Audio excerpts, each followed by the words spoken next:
परम पूज्य गुरुदेव और वंदनीय माता जी के चरणों में कोटि कोटि प्रणाम। आप सभी को प्रणाम। पुस्तक अद्भुत आश्चर्यजनक किंतु सत्य में आज हम सभी सुनेंगे दरोगा जी ने दिलाई नौकरी। यह कहानी है प्रभा शंकर कुमार जी का, टाटानगर झारखंड से।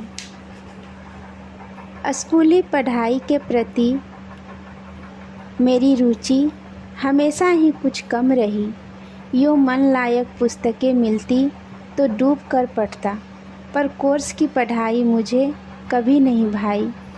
जैसे तैसे 10वीं तक की पढ़ाई पूरी कर मैंने सोचा अब नौकरी कर लूं, लेकिन घर में बड़ों के दबाव में आकर इंटर में एडमिशन लेना पड़ा।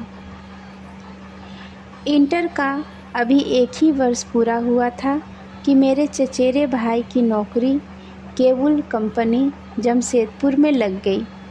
भाई की नौकरी लगने से घर में सभी खुश थे, मैं भी खुश था, लेकिन मुझे बार बार यह बात कचोटती रहती कि मैं बड़ा हूँ और अब तक कुछ नहीं कर सका।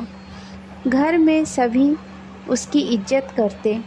मुझे लगता अगर मुझे भी नौकरी मिल गई होती तो इसी तरह मेरी भी इज्जत होती। भाई को टाटानगर में ज्वाइन करने जाना था, उसे पहुंचाने की जिम्मेदारी मुझे सौंपी गई। नई नौकरी थी, उसके लिए नए कपड़े सिलवाए गए थे, जिसे पहनकर वह बड़ा स्मार्ट दिख रहा था। मैं बार बार उसे देख रहा था। भाई को लेकर मैं जमशेदपुर पहुंचा।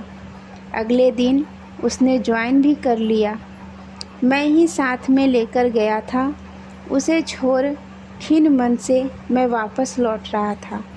ऐसा महसूस हो रहा था जैसे अब मुझे कहीं कुछ नहीं मिलने वाला। हमें छोटी छोटी ज़रूरतों के लिए घर में हाथ फैलाना पड़ता है।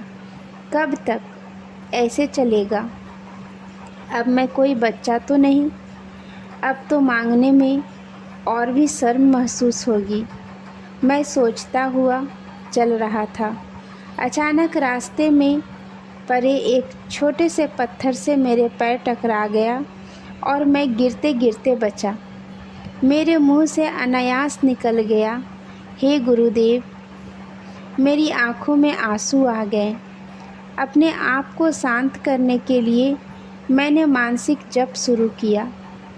मन कुछ अस्थिर हुआ ही था कि आवाज़ आई, ओह पहलवान इधर आ।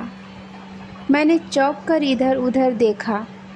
बिष्टुपुर थाने के दरोगा RBB सिंह थाना कार्यालय के पास पीपल के पेड़ के नीचे कुर्सी लगाकर बैठे थे और मुझे ही घूर रहे थे। उन्होंने फिर आवाज़ दी, तुझे ही बुला रहा हूँ, इधर आ। मैंने क्या किया है? ये मुझे क्यों बुला रहे हैं? कुछ सोच नहीं पाया। फिर मन ने सूझा, मैं तो गायत्री साधना करता हूँ, मेरा कोई क्या बिगाड़ेगा? मैं क्यों डरूँ? मानसिक जप करता हुआ मैं पास गया। उन्होंने पूछा, तुम इंस्पेक्टर कुमार के भाई हो? मैंने हामी भरी।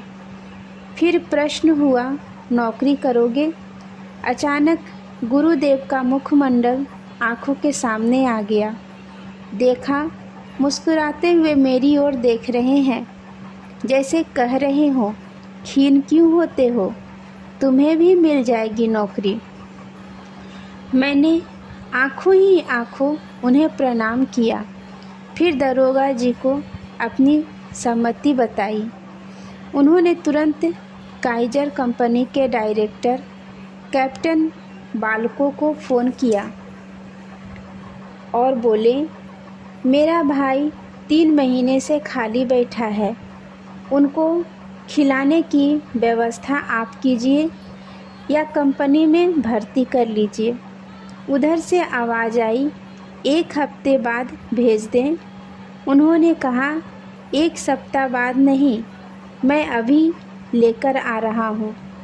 उन्होंने मुझे अपनी मोटरसाइकिल पर बिठाया और सीधे जाकर बर्मा माइंस मेन गेट के सामने रुके। अंदर जाते ही एक व्यक्ति ने पत्र देकर मुझे शीट मेटल शॉप में भेज दिया। वहाँ नाम की एंट्री हुई। आरंभिक वेतन 500 रुपये प्रति माह तय हुआ। दरोगा का भाई होने के कारण नित्य 8 घंटे ओवर टाइम भी मिलने लगा। उस दिन वापस लौटते समय मन बलियों उछल रहा था। गुरुदेव अवश्य ही अंतर्यामी हैं। मन की रुदन को उन्होंने कैसे तुरंत पहचान लिया और समाधान भी तुरंत प्रस्तुत कर दिए। आज के लिए यहीं तक। आप सभी को धन्यवाद। जय गुरुदेव।